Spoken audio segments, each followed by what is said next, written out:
How does splitting cards work in Las Vegas blackjack? Imagine sitting at a busy blackjack table in Las Vegas, and your first two cards are the same. What do you do next? Well, in blackjack, you have a special move called splitting cards. It's a smart way to turn one hand into two, giving you more chances to win. But how exactly does it work? Let's break it down step by step. First, you can only split when your initial two cards are of the same rank. That means to eights, to kings, or to aces. If your first two cards are a 7 and a 7, you can split. But if you have a king and a queen, splitting isn't allowed because they are different ranks, even if they are both face cards. Remember, suits don't matter for splitting, only the rank. Next, when you decide to split, you need to place a second bet equal to your original wager. So if you bet $20 on your first hand, you'll need to put another $20 to split. This doubles your total bet but also gives you two separate hands to play against the dealer. After placing the second bet, the dealer will split your cards into two hands. You then play each hand one at a time. You can hit or stand on each hand just like normal.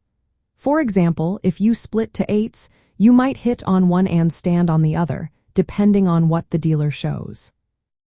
Now, splitting aces has special rules. When you split aces, you get only one additional card on each ace. You cannot hit again on those aces.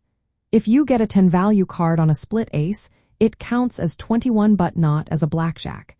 That means you get paid even money instead of the usual 3-2 payout. Most casinos strongly recommend splitting aces and eights because these moves can improve your chances. Splitting eights turns a weak 16 into two potentially stronger hands. But avoid splitting tens because 20 is already a strong total. It's better to keep that hand and play it as is. Some casinos also allow resplitting. That means if you split and then get another card of the same rank, you can split again. This can happen multiple times, giving you even more hands to play. But rules about resplitting vary from casino to casino, so always check before you play. In addition, some casinos permit doubling down after splitting. That means you can increase your bet on one of the new hands and get one more card.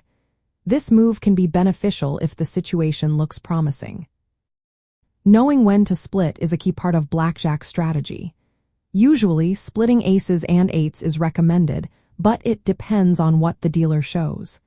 If the dealer has a weak card, splitting can be a smart move. If the dealer shows a 10 or an ace, sometimes it's better to stand or hit instead. So, in Las Vegas blackjack, splitting cards is a powerful tool. It can turn a bad hand into two good ones, but it's important to follow the rules and use strategy. Understanding how and when to split can help you play smarter and increase your chances of winning at the table.